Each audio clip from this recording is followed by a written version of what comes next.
Hey everyone, welcome to our latest installment of MSP Business School. As always, I'm Brian Doyle, and with me today, my friendly neighborhood co-hosts, Rob and Tim. What's going on, boys? Brian, I'm doing pretty well. I just got back from ASCII last week, Tell and us kudos more. to us three. Last week, Yeah. a couple weeks ago, the That's Dallas right. one, and you told us that we ranked number 232 out of 57,000 podcasts. Man, Yes, out of 57,000 technology podcasts, we finally reached number 232. I want to thank all of our listeners for making this yes, happen. For those that have friends in the industry, and you all do, tell them about us, share. We want to go yeah. even higher. But all kidding aside, man, how awesome is that? You guys have listened to us now for a couple of years, somehow haven't tuned us out. And helped us really grow this podcast, and for that we're forever grateful. Yes, Thank you. very much so. So, Brian, you told me that, right? Like you sent that over in an email, and I read that email, and there was no stopping me. My head swelled up to 5 feet wide. I was going to need carpenters to come in and like widen my doorways, and I'm just strutting around like a peacock. And I walk by a mirror, and I look behind me, and I had a 5-inch rip in the back of my pants. I was literally too big for my britches. Yeah. Yep. A little humbling needs to happen very quickly, Yes. man, right? I couldn't stop laughing. It was amazing. I started going around to everybody and be like, look what happened to me. It was amazing. Again, can't thank you guys that are listening and contributing enough. We appreciate everybody that's been a guest. We appreciate everybody that listens. Yeah. We appreciate all the kind words that we get, in between these sessions from you guys when we finally get a chance to meet you in person on the circuit. Realistically, we started doing this at COVID because we were just trying to figure out what to do like everybody else when COVID started. We were just trying to fill time, truly. I knew this much. I wasn't even going to get a listener in my own house because nobody here was going to listen to what we had to talk about. So I was curious if anybody was going to care. And and we definitely have been, it's definitely shown us that our stories have cascaded across a wide swath of the MSP community. And what I mean by that is we hear from sales reps, we hear from business owners, and we hear from everybody in between. It's funny how just different things resonate with different people. And, we thank everybody for listening. It's very humbling. Yeah, very much so. Very much so. But, on the other hand, it's no surprise to me, and I'm sure no surprise to Tim either, that Rob's head got really big with this because, Yeah, it doesn't take much for Rob to all of a sudden talk about the karma punch. Yeah. We tell Rob he's looking good today, and all of a sudden he's posting 6 shots on Insta. So that's funny. But beautiful. So Tim, how about you? How did you feel after you saw it? Did you swell up with pride too, or did you take honestly, it? Most of us did. I know I probably should have known that we were higher than that, but I had no idea. I had no idea that we were that high up in the ranks. It almost defied logic to me when I saw it at first. I was like, come on, really? Like it was awesome. The scariest part for everybody out there that is starting a podcast is you put it out there and there are so many options to go listen to. And the one thing that I've learned about in the short time we've been doing this is really, for every episode you do, you got to spend twice as much time promoting. And if you do a good job of promoting, other people will hear you too. So, for any listeners that are looking to start a podcast, one of the things I'd love to offer up is if you have questions, reach out to us. I'm B Doyle at BCIO Toolbox, and Rob is Rob at R Rogers, or 2 R's at the beginning of Rogers. Rob Rogers. Yep. At OSR Manage, and yes, sir. T McNeil at OSR Manage. Email us, man. We're here to help. That's that's the whole point of this, is to really serve the community. And we thank you all. But anyway, that's enough about us. That's probably the most we've ever talked about us. So I hope everybody I hope did my not pants quit aren't yet. ripped. We didn't already turn off this week's episode, because really what we're going to talk about is I won't even say you. It's about your customer. And that's really what we need to start focusing on a little bit, is what are the needs of our customer and what is the reality of what the customer wants. And I read an interesting article today that came out on Synchro's blog. And it was one of their, their production, our editorial manager is basically saying QBR is the last thing you want to do, right? And as a guy that runs a company that, pretty much is its survival is built on the QBR, you can imagine I've got a few different opinions on that.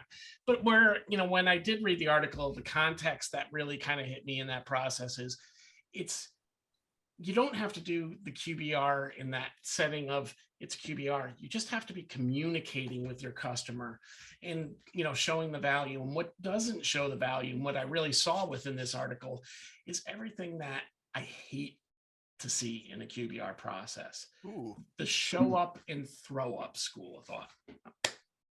So what do you mean by that? You mean just like the past tickets, like that kind of thing, reviewing all the numbers and the data and regurgitating everything that they already found out from a report, like that kind of thing? Yeah, like all of us, right? We have a sales qualification process, for any of us that sell. An MSP has their qualification of a prospect. You guys over at OSR have qualification of a prospect.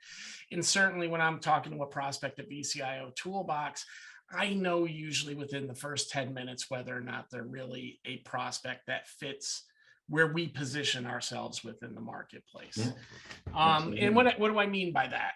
We've always looked at ourselves as kind of the guys that are trying to bridge the gap between business and technology alignment.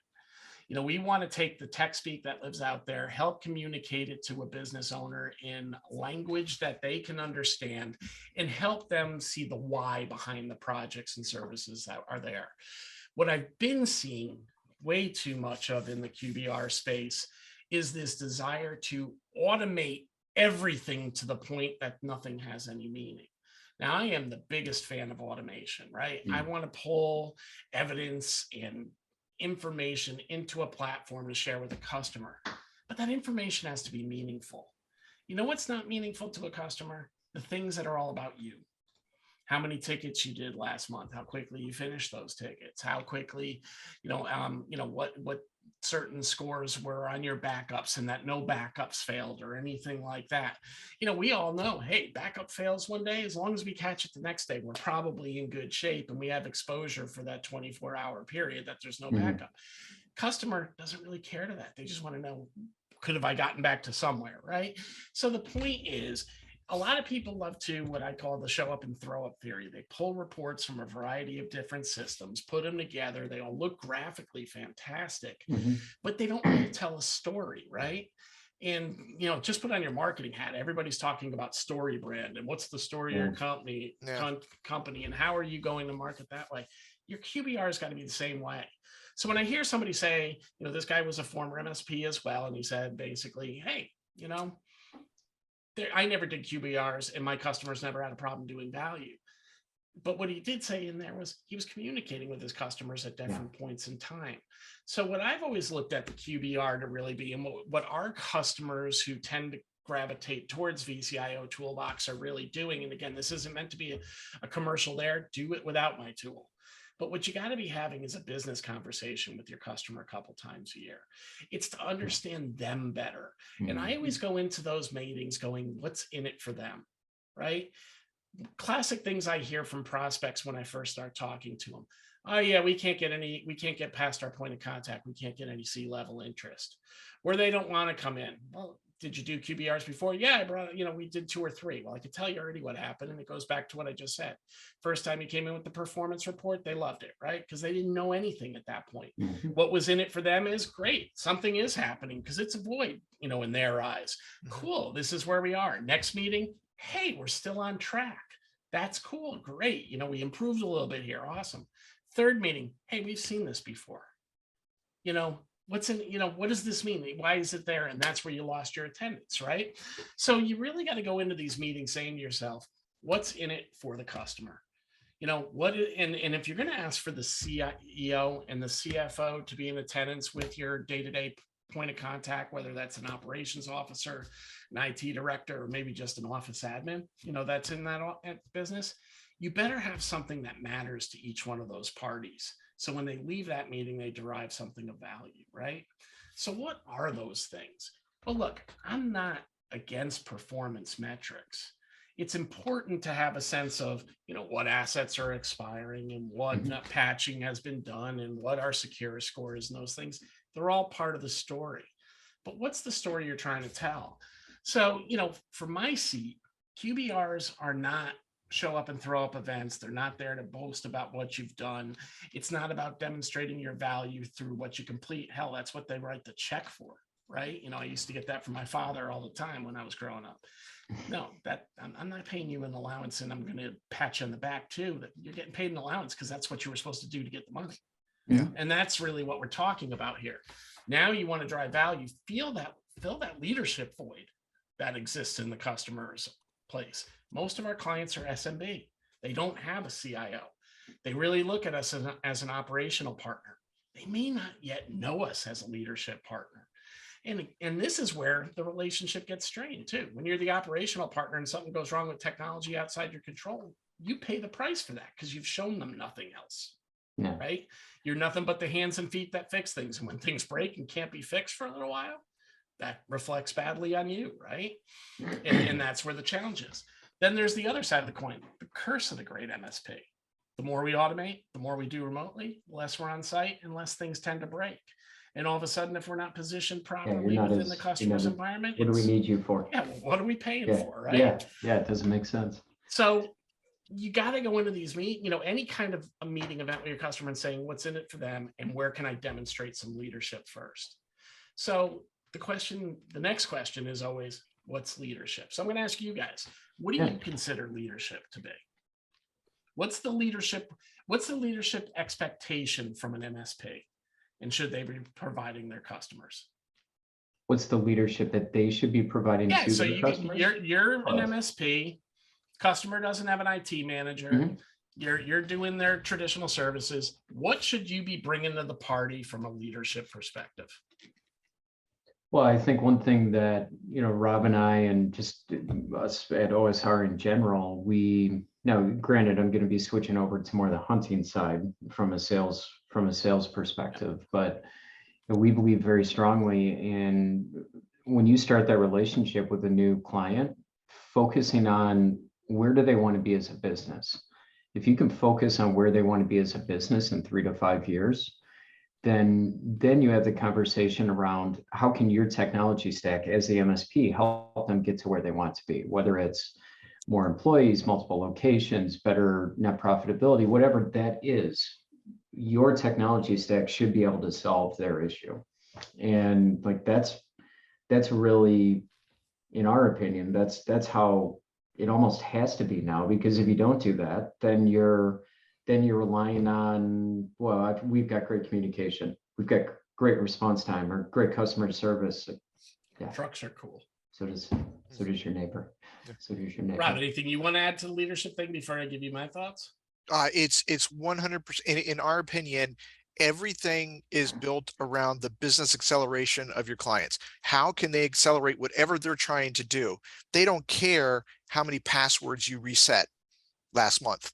They just don't, right? They want to know how what you're doing is fitting into their strategy of them growing their business. And if you can speak in that language with them, then you're getting there. And that's where I really disagree with, the assessment of the article. Like it felt like it was more of a reactive type of QBR. And I totally agree. A reactive QBR, like, what's the point? Just read a report. Like you said, Yeah, Well, it's the proactive side that I want to know about. The proactive side on how to grow and how to accelerate the business that you're working with. That is exciting. Yeah, and what I would say, it'll bring in the C-suite. Yeah, and what I would say is, look, the article was meant to stir an emotion, right? And it did, like any emotion does, right? But really, what it is saying is there should be a death of that reactive QBR, that we better do one now because we've had a problem. And I want to go back to right where Tim started. So what you talked about as sales strategy is strategy. It doesn't matter whether it's in a sales component. What you're talking about is exactly where we are. But what I see there is we have that strategic conversation as we're going through the acquisition mode for a customer. And then when we put them into steady state as an MSP and do the operations, we're not revisiting that conversation that often, right? Because now we're in the mode of going on. So, really, what's the QBR about? it's about going back to your customer, trying to find out what are the key objectives they're chasing after and what are the obstacles on the way to success. We catalog them as business goals, business challenges, and IT goals within BCIO Toolbox. That's just putting a formal process to what many of the MSPs are doing informally, but not leveraging. And the leverage, the thing that's actually going to make the magic for your MSP is also what makes the magic for the customer relationship. And what I mean by that is, I'm actually going to step back and come back to that. The problem is the QBR has become a thinly veiled sales call, and the customer can see right through it. Yes. Right. It's become a thinly veiled sales call, period, end of conversation. When we go in with the automated data that we have, strictly as the entry point, we're showing them what assets are done. That's about us, right? It's about the customer because there's some security concerns, but we want to go sell them more hardware. Well, quite frankly, how much hardware are we selling them these days? Most of the stuff should be being transitioned to a cloud-based environment, short of endpoints and, in your perimeter security and things like that. We're not talking about what's driving these decisions.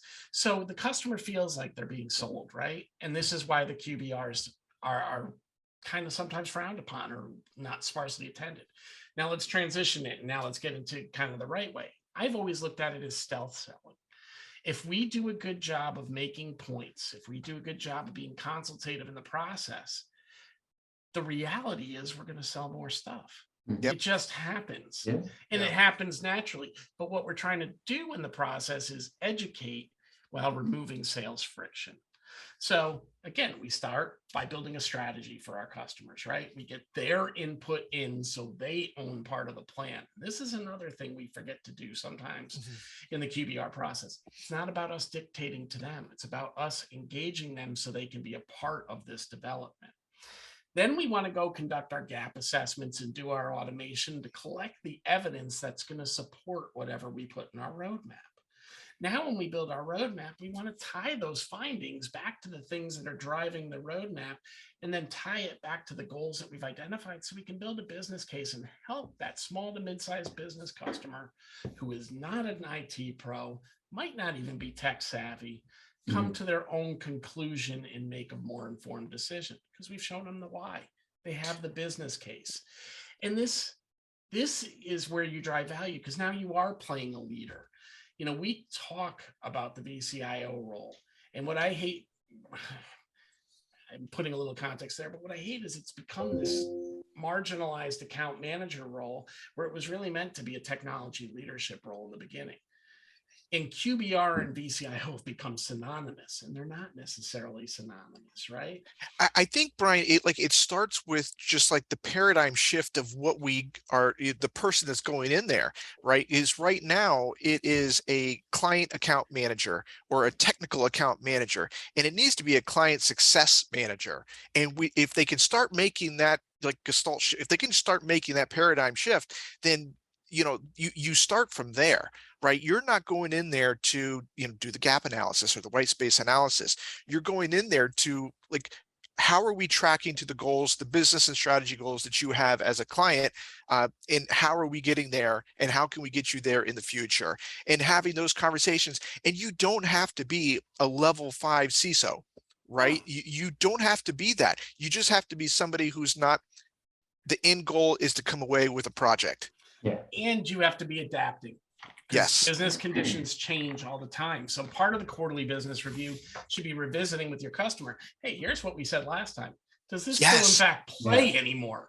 Are you guys still trying this initiative? How many times have you heard a customer who's had a key business loss and that totally changes their plan for their organization? Hey, we thought we were going to grow by 6 locations over the next few years. Hell, I'll go back to when my old MSP originally sold and we became partners in a regional data center. In 2008, the plan was, let's raise another $10 million. Let's build 2 more data center or another data center in Connecticut to go with our other one. And this is going to be our plan. And then 3 minutes later, or 3 seconds later, the housing crisis hit. Economy changed. And the reality is we had to become more prescriptive with our money. And this actually led us to saying, hey, we probably aren't going to withstand the growth of or the downturn, and we better turn around and get going. So And that really led to our exit event, right? So you got to make sure with your customer, you're doing that too, and you're adapting with the customer's changes. And this will all lead you to a roadmap, which becomes your sales page. But it's now being given to a CFO as a budget and a forecast. So they can start seeing where the inflection points are in their budget versus their steady state operational budget. So they can have the most time to plan for it. And so you guys can negotiate changes to that plan earlier, which makes the revenue flow more predictable coming back to your business, right? Yeah. So, Rob, I think you have a question for me, about. Yeah, and we're coming up to the end here, but I do like this is, and you mentioned this kind of at the start of this. So we have these MSP owners that have told you, hey, we used to do QBRs, but now none of the decision makers are coming in anymore. They've gone dark on us, basically. Yep. How do we get that person? What's something we can do to get that client that kind of went dark on QBRs back engaged into the process? First thing, look at your deliverable. Start there. If you look at your deliverable and your eyes glaze over, you can be assured your customer's eyes will glaze over too. So if you're not giving them something that you think is driving value into the conversation and you don't see the value, look at it from a different lens, do that. Second thing is go out and basically say to your customer, I want to be a better partner to you by better understanding your business. So I'd love to have a sit down and, if it's a key customer, grab lunch. Okay. If it's a not so key customer, just get engaged with them. And even if you don't formalize this process, you got to have a discussion where you say, hey, I want to learn more about your business. I want to know what you're trying to achieve and what's blocking you from getting there. And I want to do this to be a better MSP to you. I also want to know this information because it's going to serve as a litmus test and a check and balance for you, Mr. Customer, because now I'm going to have to look at what we're doing. And if I'm going to put something in your roadmap, it's got to pass the sniff test on whether or not it's actually going to help you drive your business forward. Then we're going to come together and we're going to look at a grander plan and get this done. So, open up with your customer. I want to help you make more informed decisions. I appreciate you've been buying things on trust and faith thus far. How can I be a better partner? Yeah. Yep. Trust and faith is great, but we want to make sure there's transparency too. And these are things that I live by with my customers and I really try to teach too. And if you're not ready for that, that's okay. But it's a good way to rekindle, the partnership and to get yourself back on track with a QBR that matters, right? Where you're focusing on strategy and not focusing on reactive tactics. And just take those questions, right? How many times have you called a customer and said, or had somebody say, you got to call your customers? And you go, I got no idea what I'm going to ask them because I got nothing's going wrong and there's nothing new to share with them. Well, there's always something new, right? Just go in there and go, hey, it's been a while since we caught up. I just want to make sure, you still trying to achieve this? Yeah. That we talked about, or, hey, I want to be a better partner to you. Tell me a little bit more about what you guys are trying to achieve. I just want to understand it better. Maybe we can improve workflow with the existing tools that you have. No sales. Just maybe we can get more out of what you got. Yeah. Give, ask. All right, Brian, Tim, this was a good one.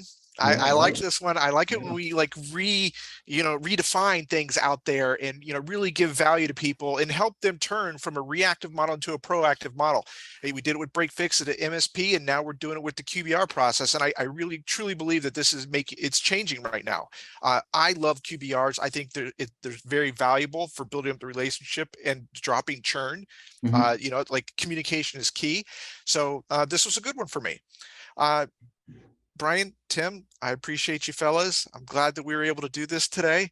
And I was glad that I was able to share my story of embarrassment and humiliation in front of everybody at ASCII.